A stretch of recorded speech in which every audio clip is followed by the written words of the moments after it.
మీ బంగారాన్ని సొమ్ముగా మార్చే బాధ్యత మాది. తాకట్టులో ఉన్నా సరే విడిపించి కొనబడును. వివరాలకు సంప్రదించండి కొమూరి గోల్డ్, ఆంధ్రప్రదేశ్ మరియు తెలంగాణ. తెలుగు రాష్ట్రాల మొత్తానికి అర్థం కానటువంటి ఒక ప్రశ్న ఉంది శ్రీదేవి గారు. వైసీపీ హయాంలో రాజకీయాలు మొత్తం ఒకెత్తు, Tadikonda MLA versus Bapatla MP, ఈ పాలిటిక్స్ ఒకెత్తు. అసలు ఒకటే సామాజిక వర్గం, మీరు పక్కపక్కనే, ఎందుకు మీకు నందిగామ సురేష్కు ఎక్కడ చెడింది అసలు? నాకు ఎక్కడ చేయటం లేదండి. ఆయన అన్యాయాల అక్రమాలు నేను సపోర్ట్ చేయకపోవటమే చేయడం. ఎందుకంటే ఆయన దోచుకోవటం, దాచుకోవటం, ఈ విధంగా కార్లు వేసుకొని తిరగటం, జనాల్ని ఇక్కడ రెచ్చగొట్టడం, ఒక బ్యాచ్ని క్రియేట్ చేయటం. తుళ్ళూరు, ఇక ఆయన బాపట్ల ఎంపీ అని ఎవరు మీరు అంటున్నారేమో, ఆయన బాపట్ల ఎంపీ కాదు, తుళ్ళూరు ఎంపీ.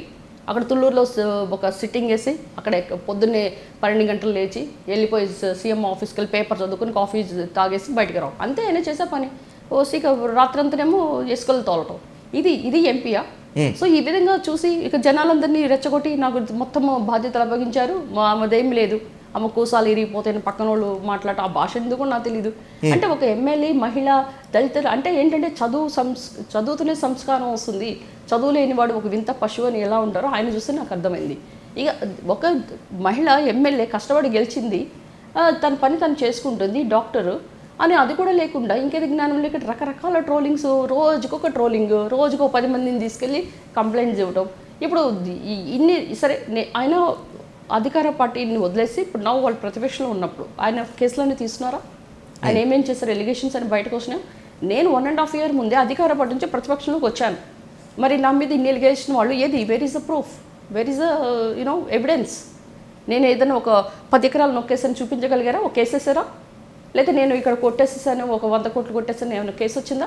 అంటే నన్ను ఏం చేయలేకపోయారు. ఎందుకంటే because Sridevi is very crystal clear, she's a genuine, ఆమె తన పని చేసుకుంటుంది. అవి వాళ్ళు నచ్చవు. కానీ అవినీతి అక్రమాలు మొత్తం చేసింది నందిగామ సురేషే అని మీరు ఇప్పుడు ఆరోపిస్తున్నారు. కానీ బయట టాక్ వేరేలా ఉంది, వైసీపీ ఆరోపణలు కూడా వేరేలా ఉన్నాయి. వాటాలు పంచుకోవటం దగ్గర మీ ఇద్దరికి తేడా వచ్చిందని, ఈ పంచాయతీ సాక్షాత్తు జగన్మోహన్ రెడ్డి వేదికగా జరిగిందని, జగన్మోహన్ రెడ్డి సమక్షంలోనే నందిగామ సురేష్ మీకు వార్నింగ్ ఇచ్చినా కూడా జగన్ సైలెంట్గా ఉన్నారని ఒక టాక్. మీరు కనుక గత ప్రభుత్వంలో గమనిస్తే ఇసుకలు 24/7 లింగాయపాలెం దగ్గర నుంచి ఉద్దండరాయపాలెం నుంచి ఒకటే సౌండ్లు. అక్కడ ఉన్న తాడేపల్లిలో చాలామంది చైర్మన్స్ కూడా ఉండేవాళ్ళు. వాళ్ళందరూ ఎక్కడి నుంచి ఇక్కడ ఇసుక లారీలు వెళ్తున్నాయంటే నందిగామ సురేష్. ఆయన కరోనా టైంలో ఒక ఇసుక లారీ 70,000 పైన అమ్మాడు.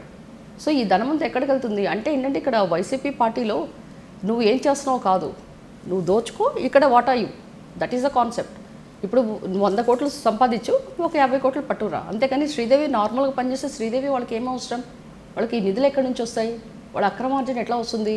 సో అమరావతి అనేది దోచుకోవాలంటే ఆ దోచుకోవడానికి ఇక్కడ బాపట్ల ఎంపీ ట్యాగ్ ఇచ్చేసి నందిగామ సురేష్ని పెట్టారు.